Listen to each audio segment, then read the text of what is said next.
গড়গড়া শুরু হওয়ার আগ পর্যন্ত, মৃত্যুর যন্ত্রণা শুরু হওয়ার আগ পর্যন্ত তওবা কবুল হয়। যখন গড়গড়া শুরু হয়ে যাবে, ওই সময় বান্দা তোমার তওবা কবুল হবে না। এজন্যই তো ফেরাউন যখন পানির মধ্যে ডুবে গেছে, ওই সময় যখন বলেছে আমানতু বিরাব্বি হারুন ওয়া মূসা, আল্লাহ বলেন জিবরিল তাড়াতাড়ি মাটি নিয়ে ফেরাউনের মুখে ঢুকাইয়া দাও, কারণ এই সময়ে তওবা কবুল হবে না। কারণ ফেরাউন এখন আজরাইল দেখে ফেলেছে। আজরাইল দেখে ফেললে বান্দা যখন মালাকুল মউত দেখিয়া না, যখন জাহান্নাম দেখিয়া ফেলবা, কবরের আযাব দেখিয়া ফেলবা, ওই সময়ে বান্দা যতই তওবা করো, ওই তওবা কিন্তু কাজে আসবে না। हकीकत से तो दुनिया बेखबर है, दुनिया की नुमाइश पर नजर है, नबी गोया ए अज दुनिया जुदा बाश बाहर करे ए बासी बा खुदा बाश, जिससे दुनिया أزوجك الهدى بقما شقت قرها زندگا এরে নবীর আশিক উম্মতের দল,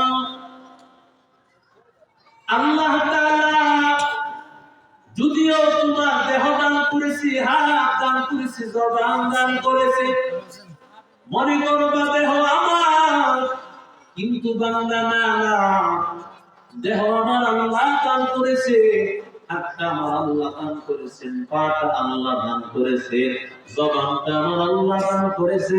আল্লাহ ডাক দিয়া কইরি গোলাম, এই দেহটা দুনিয়া আমি আল্লাহ করে দান করলাম, এই দেহটা আমি আল্লাহ যেভাবে চালাইতে বলবো সেভাবেই তোমার চালাইতে হবে। এরে নবীর আশিক উম্মতের দল, সাহাবী এসে বলেন পয়গম্বর মাতা সাআতু ইয়া রাসূলুল্লাহ, ও পয়গম্বর কিয়ামত কখন হবে? নবীর এই কথা জিজ্ঞাসা করার পরে নবীজি কোনো জবাব দিলেন না। আমার নবী চুপচাপ সাহাবীদের সাথে পরামর্শ করতে লাগলেন, কথা বলতে লাগলেন। এমন সময় সাহাবী বলেন, ও পয়গম্বর, সাহাবী আপনার কাছে কিয়ামত কখন হবে জানতে চায়। নবী ডাক দিয়া কয়, সাহাবী জানায় দাও, ইযা যিয়াতিল আমানাতু ফান্তাজিরিস সাআত, যখন আমানতের কিয়ামত করা হবে, ওই সময় বান্দা কিয়ামতের অপেক্ষা করো। সাহাবী বলেন, কাইফা যিয়াতিল আমানাতু ইয়া রাসূলুল্লাহ, ওগো পয়গম্বর কিভাবে আমানতের কিয়ামত হয়? পয়গম্বর বলেন, ইযা উসিদাল আমরু ইলা গায়রি আহলিহি, যখন অযোগ্য ব্যক্তির কাছে দায়িত্ব চলে যাবে বান্দা, তখন মনে করবা এটাই হলো কিয়ামতের আলামত, কিয়ামত সামনে চলে আসছে। বলেন ঠিক না বেঠিক? হে নবীর আশিক উম্মতের দল, মায়ার নবী বলেন, লা ঈমানা লিমান লা আমানাতা লাহ, যার আমানতদারি নাই তার ইমানদারি বলতে কিছুই নাই। পয়গম্বর হাদিসের মধ্যে জানাইয়া দেন, আয়াতুল মুনাফিকি সালাস, ইযা হাদাসা কাযাবা, মুনাফিকের আলামত তিনটা। এক নম্বর হলো কথা বলবে তো মিথ্যা কথা বলে, আছে না নাই? কথায় কথায় মিথ্যা। ইযা হাদাসা কাযাবা ওয়া ইযা ওয়া'আদা আখলাফা, ওয়াদা করলে খেলাপ করে। নির্বাচনের আগে এত ওয়াদা দেয়, একটা ওয়াদাও বান্দা তো मोमिन जो फिदा नफ्स कफे पाए नबी हो ज़ीर कदम आज फी आलम का खज़ीना हो ज़ीर कदम आज फी आलम का खज़ीना गर सुन्नत नबवी की करे पैरवी उम्मा गर सुन्नत नबवी की करे पैरवी उम्मा तो पास निकल जाएगा फिर उसके सकीना तूफान से निकल जाएगा फिर उसके सकीना आशिक हो गया अगर शहंशाह दो आलम आशिक हो गया अगर शहंशाह दो आलम निस्फों से ज्यादा मुबारक जिसका पसीना मिशकों से ज्यादा मुबारक जिसका पसीना उल्फत में बराबर के वफा हो के जफा हो उल्फत में बराबर के वफा हो के जफा हो हर चीज में लज्जत है अगर दिल में मजा हो हर चीज में लज्जत है अगर दिल में मजा हो সকলে বলি আলহামদুলিল্লাহ হাজিপাড়া মাহেলা খাতুন বালিকা মাদ্রাসার উদ্যোগে আয়োজিত বার্ষিক ওয়াজ ও দোয়ার মাহফিলের সম্মানিত সভাপতি অত্র মাদ্রাসার প্রতিষ্ঠাতা বিশিষ্ট সমাজ সেবক জনাব আলহাজ শামসুল হক সাহেব, আজকের মাহফিলের প্রধান অতিথি কাশীপুর ইউনিয়ন পরিষদের সম্মানিত চেয়ারম্যান জনাব আলহাজ এম সাইফুল্লাহ বাদল সাহেব, আজকের মাহফিলের প্রধান আকর্ষণ, প্রধান মেহমান,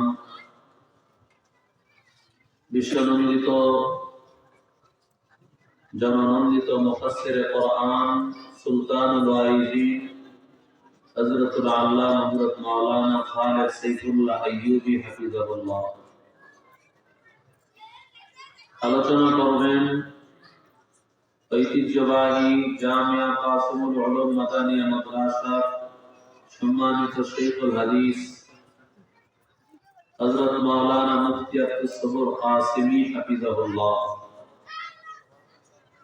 উপস্থিত মুআজ্জাজ উলামায়ে কেরাম, মুরব্বিয়ান ইযাম, যুবক ভাইরা, স্নেহের মাসুম বাচ্চারা, পর্দার অন্তরালের মা ও বোনেরা,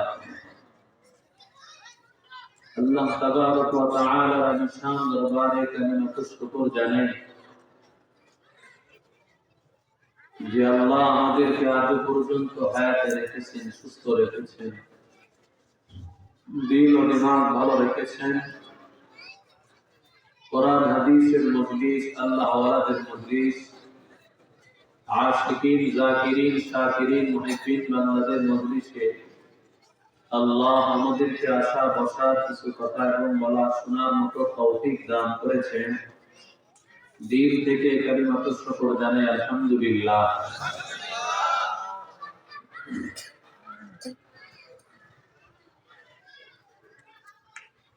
হাজিপাড়া মহিলা মাদ্রাসা, যিনি এই মাদ্রাসার মুহতামিম, বাংলাদেশের যোগ্য এক আলেমে দ্বীন,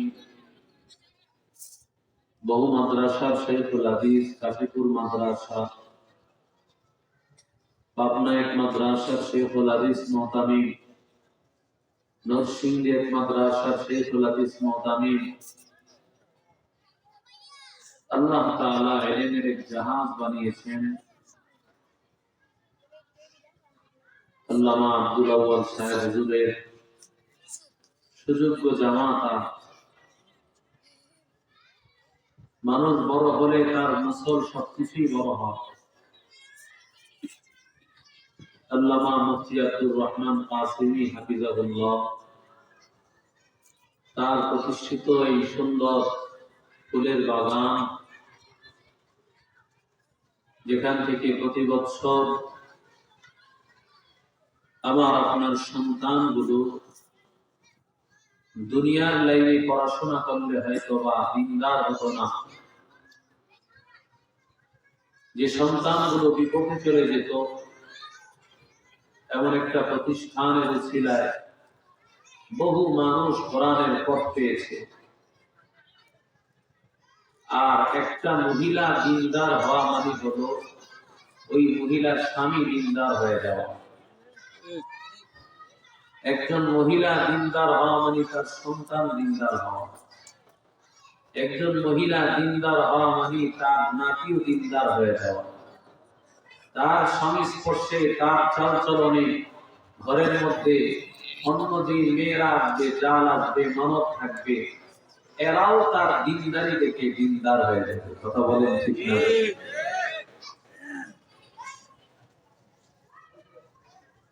এজন্য মহিলা মাদ্রাসা এটা সমাজের মধ্যে দরকার। আল্লাহ তাআলা তার কোরআনকে হেফাজত করবেন, আল্লাহ তার দ্বীনকে হেফাজত করবেন। দ্বীন হেফাজত আল্লাহ তাআলা এসে করবেন না, কোরআন হেফাজত আল্লাহ এসে করবেন না। এই কোরআন হেফাজত, দ্বীন হেফাজতের বিশাল একটি দুর্গ হলো এই মাদ্রাসা। কথা বলেন ঠিক না? আল্লাহ তাআলা আমার আপনাকে আল্লাহ তাআলা আমানত দিয়েছেন, অনেক আমানত। আমানত কাকে বলে? মালিক একজন, দখলদারি আরেকজনের। মালিক একজন, কথা বলে না, দখলদারি আরেকজন। আপনি একটা ঘরের মধ্যে ভাড়া থাকেন, এই ঘরের মালিক কিন্তু আপনি না। ঘর আপনার কাছে দেওয়া হয়েছে আমানত, আপনি ভাড়া থাকেন, মাসে মাসে ভাড়া দেন, আপনার কাছে ঘরটা আমানত। আপনার কাছে একটা ক্ষেত দেওয়া হয়েছে, বর্গা দেয় না ক্ষেত, এই ক্ষেতের মালিক আপনি না, মালিক পক্ষ আপনাকে দিয়েছে এটা দেখশন করার জন্য। এই ক্ষেতের মালিক আপনি না, মালিক একজন হবে, দখলদারি থাকবে আরেকজনের। এর নাম হলো আমানত। এই আমানত কত ধরনের? বহু ধরনের আমানত। এজন্যই তো আল্লাহ বলে ইন্নাল্লাহা ইয়া'মুরুকুম আন তু'আদ্দুল আমানাতি ইলা আহলিহা। আল্লাহ বলেন তোমাদেরকে, এই মোবাইলটা বন্ধ করেন না। আল্লাহ তাআলা তোমাদেরকে যতগুলো আমানত দিয়েছেন, এই সবগুলো আমানত আল্লাহ তাআলা যেই হকদার ব্যক্তি তার কাছে আল্লাহ পৌঁছায় দেওয়ার আদেশ দিচ্ছেন। সুবহানাল্লাহ। এই হাত কার দেওয়া আমানত? কথা বলেন। চোখ কার দেওয়া আমানত? জবান কার দেওয়া আমানত? আমার 3.5 হাত বডি কার দেওয়া আমানত? এই দেহ আল্লাহ দান করেছেন বান্দা। যদিও মনে করতেছি দেহ আমার, কিন্তু বান্দা না, তাকাইয়া দেখো না, দেহ যদি তোমার হয় তাহলে আত্মহত্যা করা মহাপাপ কেন? বলেন না?